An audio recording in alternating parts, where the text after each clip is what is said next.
Welcome to the Good Hang Podcast for your weekly dose of battery-filling conversation. I'm here with my co-host, Ariane. We in the house? I'm Julian Corrado. And this is our second Solo episode. duo episode, I guess. Yeah. Yeah, I just wanted to check in.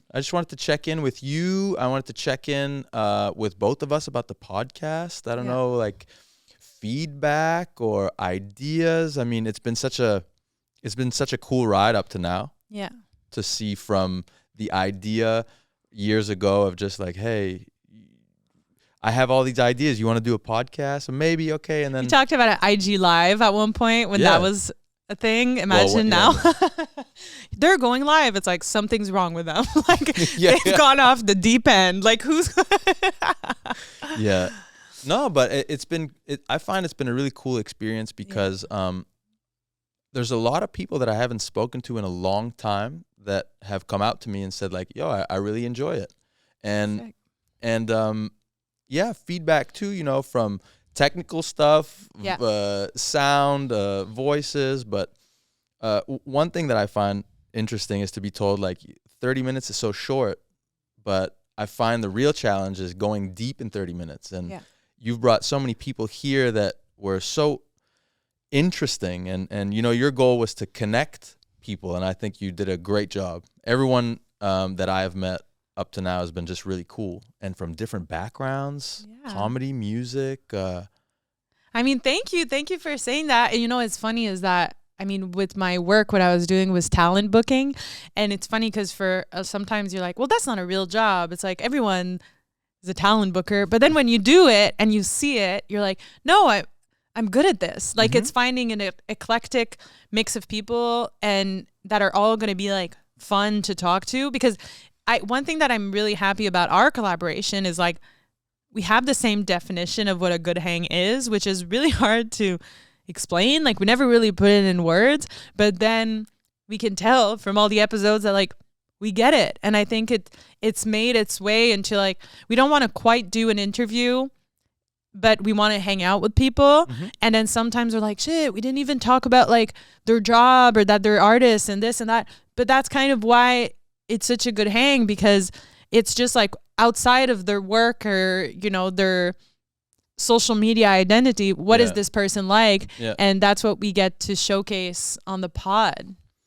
No, it's been so cool to see these different sides of people too, because I think like what you said about social media, we tend to want to portray something, whether we like it or not, right? Yeah. Especially, let's say for me in music, you don't need to, but it helps to have a public profile for people to find you. But 100%. It's hard to like be almost single faceted. This is what I do. But with the podcast, I found it really nice to be able to put words to different facets of what it is that I do. And same with you, like from writing pilots to starting the podcast to doing the comedy booking, the kickback, hosting the kickback. It's been a major milestones. For sure. And just like a month of us doing all this stuff, that is kind of crazy to think of it that way. But I think when you start doing stuff, it opens up the door to start doing more stuff. And I think we had a guest that was like, you have to watch out not to spread yourself too thin. Yeah. But that balance I find is tough to achieve, but it's just better to... You can't be loose with your dots, I believe, was the quote. Which was all... That's Hassan. Yeah. No, 100%. But what's interesting too that I've realized is like, no matter what happens in my life, like there's things I can control, can't, and there's things I can control.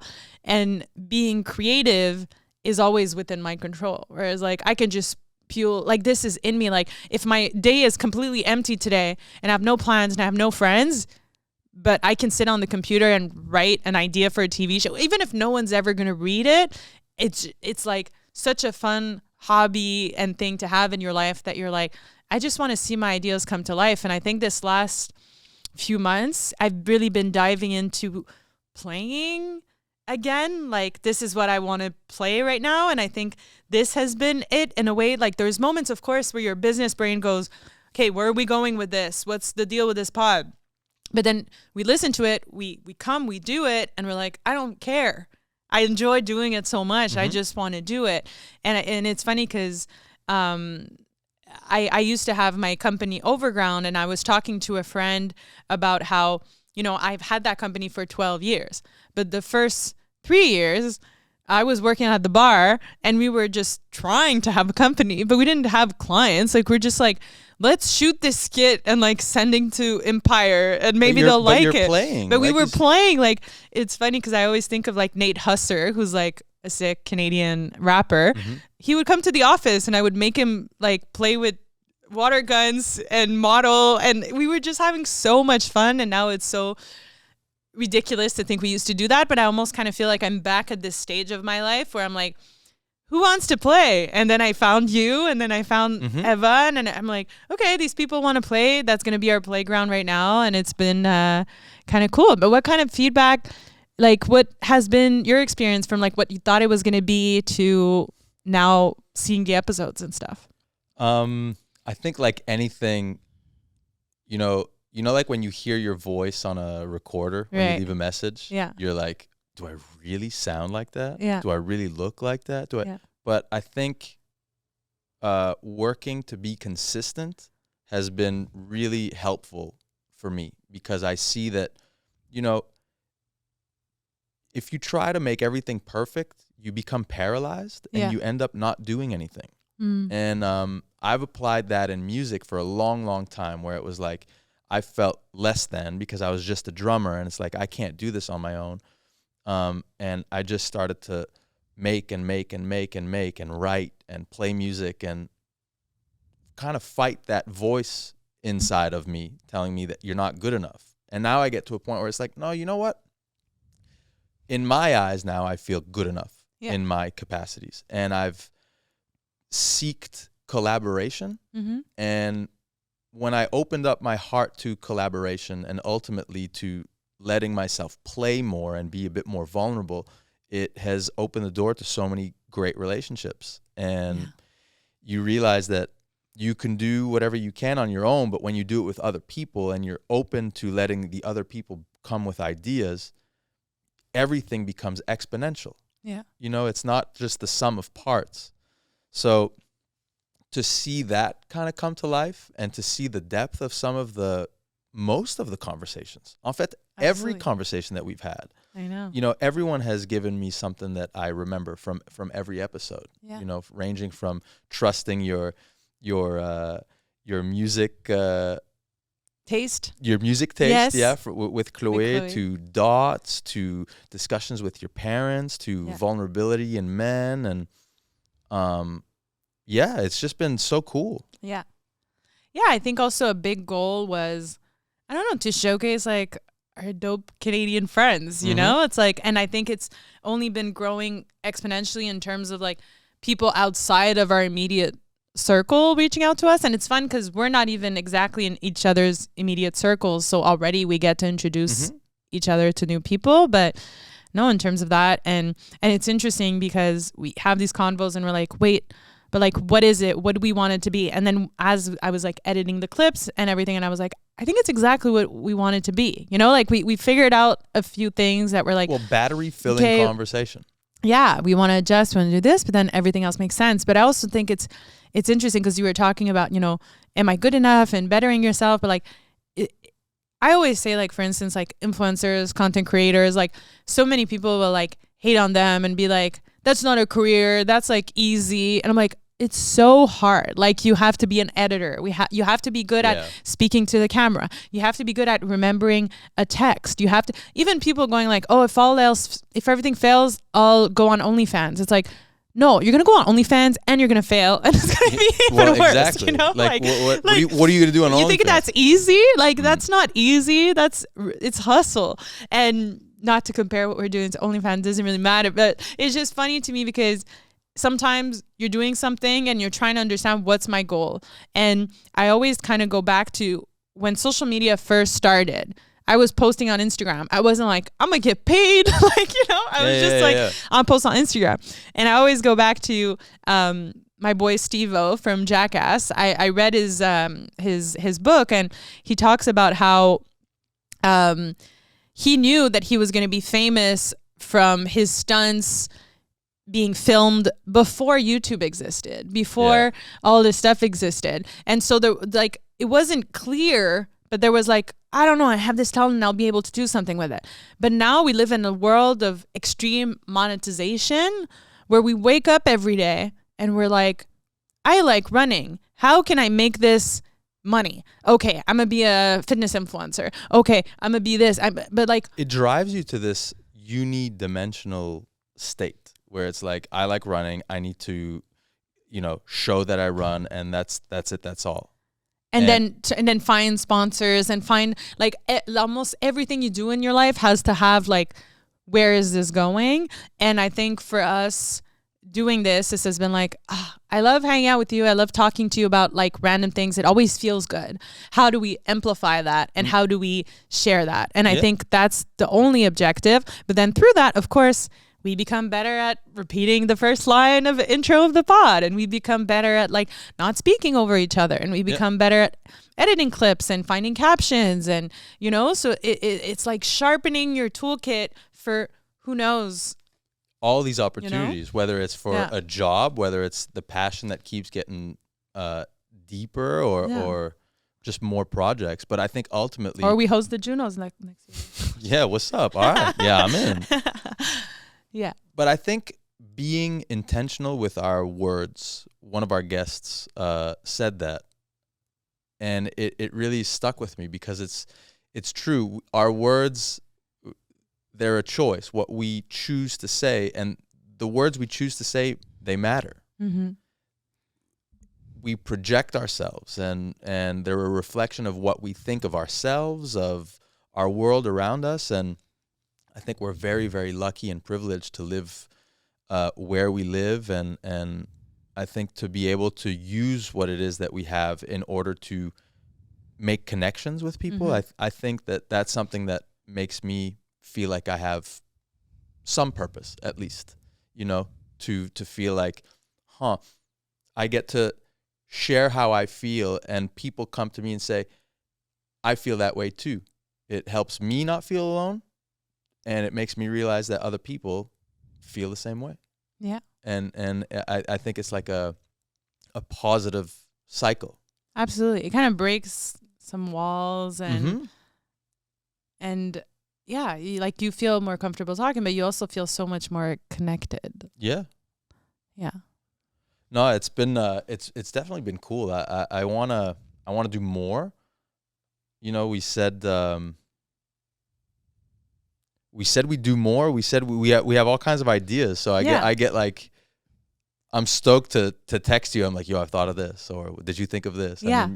Because once the wheels are in motion, there's just so much different things that we could do about it. But what's been cool too is that like we've also like I was in BC for a month and a half. So like we recorded all our episodes and then we separated. So then we kind of went our own ways, and then we get to like reflect on some things and it was funny because I went from when I'm in Montreal, like my life is so social. Like I have like so many friends. But it's true. It's like I just every day I'm hanging out with people and stuff. And then I go to BC where I have like 2 friends, So I was like a lot of alone time. And I would just really get in my head, and I would write a lot. And for instance, I would like go snowboarding, and I was trying to think of like, what are all the things that I like loved as a child that are part of my life, or that I always kind of end up going towards like going back to. And like right now having comedy in my life and sports, of course, that we talk about a lot. But with snowboarding, I was thinking about how when I was growing up in Leary on the water, a lot of our friends like had boats, and then we would wakeboard. So it's like that whole skate snow culture. And there was the wakeboard queen. Yeah. Just get up. What are you doing? But what was sick is that we'd like be people from like all ages. Like someone was 40, one kid was 10, and we'd all take turns like wakeboarding. And I've always admired skateboard culture because it always, although I suck at skateboarding, it always kind of had this, if you truly love skateboarding, you only want more people to get into skateboarding. And I think this is the same with surfing. Like, of course there's going to be some dickheads, but like, I think overall there's that connection to it. And I kind of found that in comedy as well. Even though I'm not a comedian myself, I'm obsessed with comedy culture. Like, I resonate with Judd Apatow a lot because he talks about how he tried to do comedy, but then he was like, I'm just good at being around comedy. And that's kind of how I feel. That's a talent in and of itself. Absolutely. But I was thinking about how comedy is like someone who truly loves an art. Their biggest success is inspiring someone else to try and be creative. And I kind of started connecting those dots, and I'm like, oh, that's what I'm always attracted to.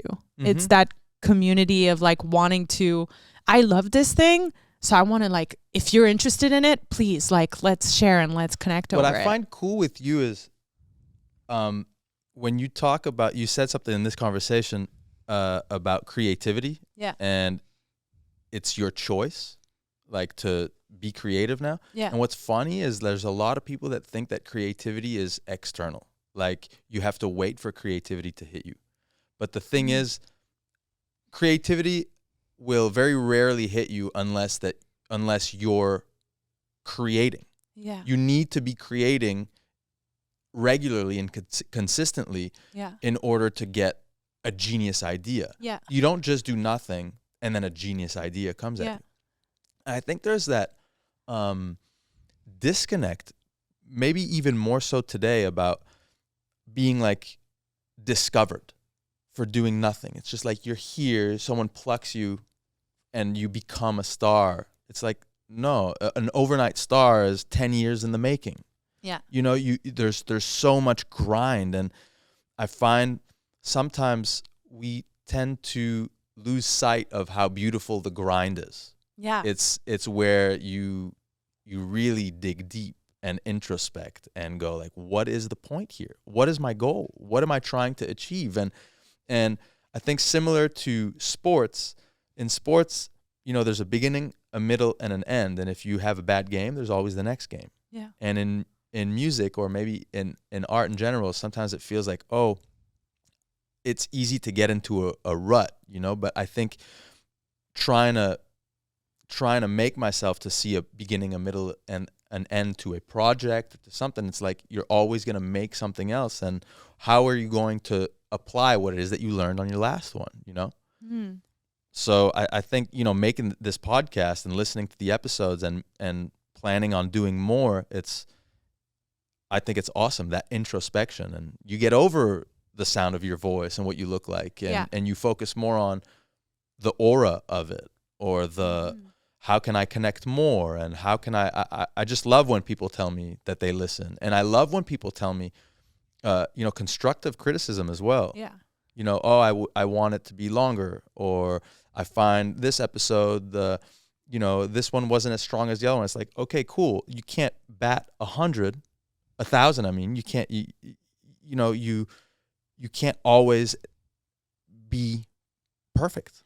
No, but if anything, I like appreciate the notes, because it almost would make me feel like, oh, we're in this together. Like, you're trying to help me make this better. Like, because it's almost hard for us, like, as hosts. So like, we're trying to do something, but we're also trying to figure out like what do you want and what's missing, because we also have the missing piece of like, we actually know each other, like we know how everything connects, but maybe from someone coming from the outside, that's something else. And even for me, like when I had my digital marketing company, I would always tell people, like, either it's individuals trying to grow a social presence, or either it's like a brand.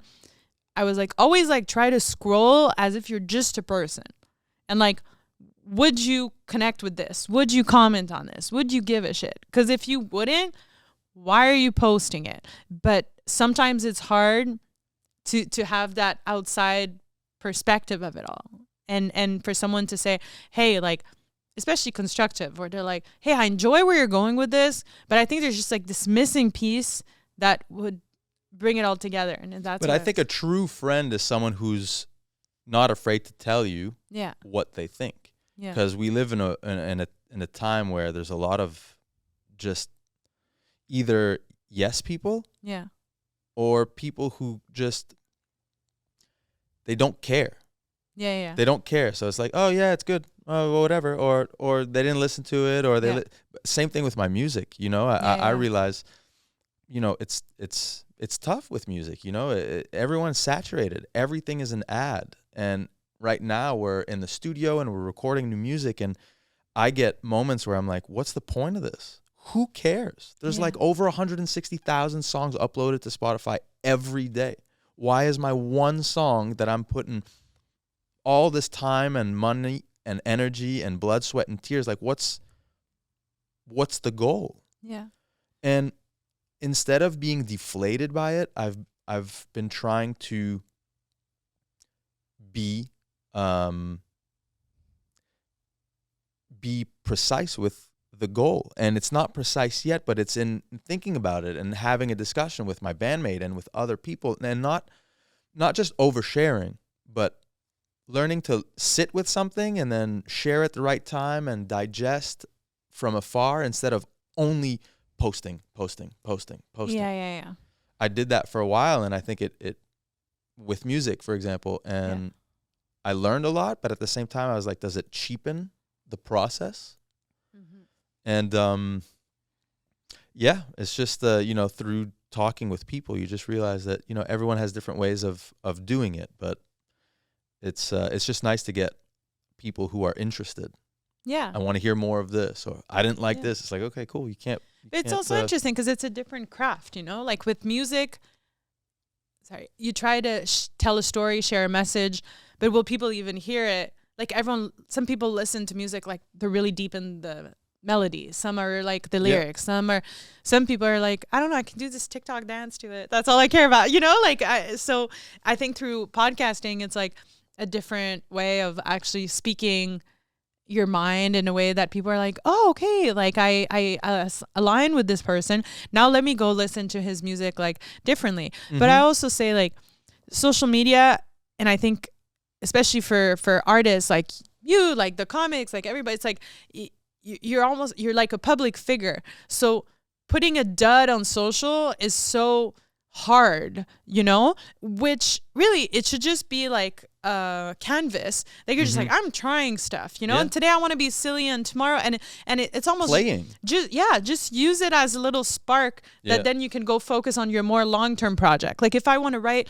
a script, it's like it might take me 10 years to write a script, but in the meantime, if I can get quick gratification, like I was reading about Nathan Fielder, who's like a really funny Canadian screenwriter, comedian, and he was saying how he misses when he would just have an idea and go film himself on the street, like do a skit the way people do on TikTok, because now every project just takes like forever. So it's like sometimes he's like, I need to go kind of do some random creative thing to just, and I feel like that, like today when I posted my silly TikTok, I was just like, I like got it out of my system, but I don't take it that serious. Yeah. That specific piece of content. Yeah. I'm just like, Well, one of the guests, Ryan, said it seems like with social media sometimes the less thought you put into it, the better it works. And that's not necessarily true. I know he wasn't saying it to be true, but it's like, I think it's a way of letting go of what the outcome is. And are you doing something because it brings you joy, or are you doing it because you're trying to get seen? Yeah, because also the thing that gets a bunch of likes and blah, blah, blah, maybe you won't connect with it like you won't care for it that much, but then this other piece you did that didn't get a bunch of likes and stuff, like one person told you about it, and that will mean so much more to you. Like I've always felt that way when like I used to tweet like back in the days, and getting like 2 people I fuck with to like my tweet or tell me about it would make me feel a million times better than likes on a picture. Like it was just like, you liked my thought. Yeah. You know? Yeah. And it's a thought that I'm proud of, that I like, as silly as it can be. Like it's a thought that I'm proud of, and I hadn't you put in work into it. Do you remember on Much Music there was a TV show, and it must have been on MTV too, but they would show video clips, like famous video clips, and they would have a bubble, like a fact bubble. Okay. That would pop up about the video clip or about the song. And I always thought that was so cool because, you know, when you consume art, you love it for whatever reason, but when you get so much more context to why it was created and who was behind the making of the video, who was the sound engineer, it's like there's so many different people that are pouring their hearts and souls into a project. Oh, you know, God, we always look at it and be like, oh, it's just one for one, you know, but it's not. It's so many different people's energy going into a project. You know, to get that synergy, you need to have trust. Yes. In yourself and in the people that you surround yourself with. And I realized that, you know, when they say, show me who your friends are and I'll show you who you are.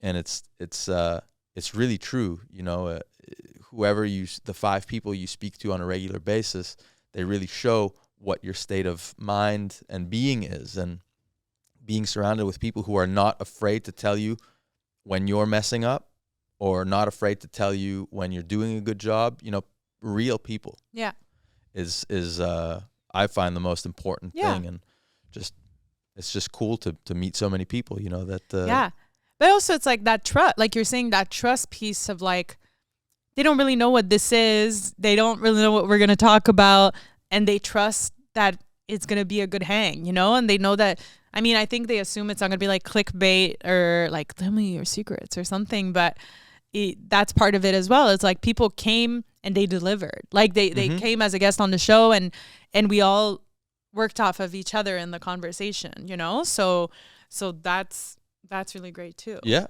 And it's not saying like, I'm not throwing us flowers, but in a way I'm saying, I think we're doing a good job. I'm having a good time. I'm having a good time. Yeah. And I think that's a big part of it. Yeah. If I wasn't having a good time, I think it would be hard.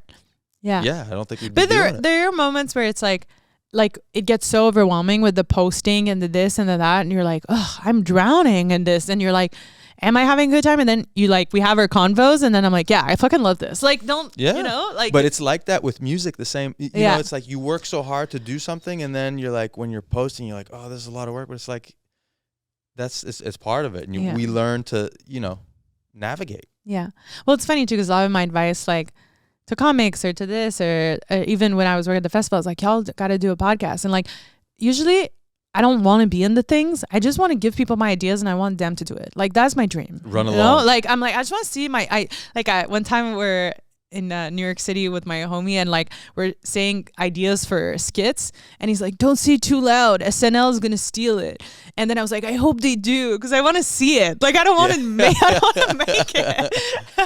but yeah, I think it's like sometimes I have no choice. I feel like my life is like, yo, Ariane, you said to people this is what they should do, then do it yourself. Absolutely. And I feel like the good hang has been that. It's like, yeah, I wish there was someone famous sitting in this chair that could do it and would have taken my idea, but I'm like, maybe in a way this meant for me to do it, and it's like perfect, you know? Yeah, absolutely. Yeah. I think we're just doing it. Yeah. And we're gonna keep doing more solo duo episodes, because it's nice to get to hang out and kind of like chill, and we've been getting feedback that y'all are down to get to know us a little bit more. We hear you. Yeah, we're here for you. We hear you. And to wrap this up, we're gonna play our little game that I've been incorporating in some episodes, and it's a bit of a mind fuck. What's your crush of the week, and what's your ick of the week? And it's really hard because I had mine at the beginning of the episode, and then I went blank, and then it came back, and then I went like talking and thinking that sounds so stupid. Talking and thinking at the same time is hard. Like, 'cause some people do stand-up comedy and like can think of a whole other thing while they're talking. For sure, they're all ADHD. I can't do it, but I have it. So I'm gonna start. Yeah, give please you a sec. do, because now I'm gonna try to think. My crush of the week is Miss Lala Kent from Vanderpump Rules. She's pretty toxic generally, I'd say, in the show. But I've learned from watching reality TV shows that if they want to keep their job, they got to make the plot happen. They can't just sit there and do nothing. And I think in my life, there's a lot of moments where I feel stuck and I don't do anything about it. And I learn from these characters, like, she's single one episode, she's going to go hit on some guys at the bar. Like, she has to, or else there's no episode. Yeah. So that's kind of been my crush. It's been forcing me to like go for what I want and take action, even if it's scary. Yeah. What about you? Do you have then we'll go to the other one. So my crush. Yeah. I've been watching a lot of Frozen these days. Aw. I watch Frozen like 2 times a weekend for the past almost 2 months. Sick. And Elsa's my crush because in Frozen 2, it's like she's searching. She hears this voice and she's just searching, but ultimately it's in her.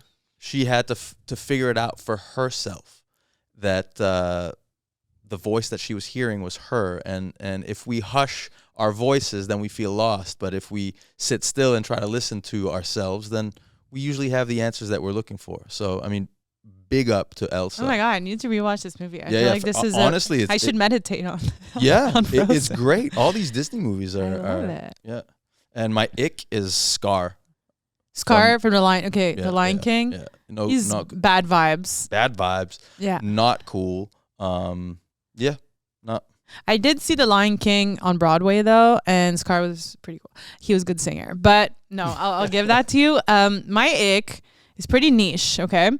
But I tried going back on dating apps recently. I've given up already, so it's already short lived. But guys who put a picture of themselves, but that was created with AI, bro. Is like, that a thing? yes, and women, we know a filter. Like I see a girl doing a story, I know instantly there's a filter. Like how many times my guy friends don't see the filter? I'm like, I turn it on them and I'm like, yo, this is a full face Check filter. yourself. Like Yeah. we'll know right away. But guys, I guess they think we're not gonna know that this is not a real picture. That's scary. That's a scary thing. It's delusional kings all over.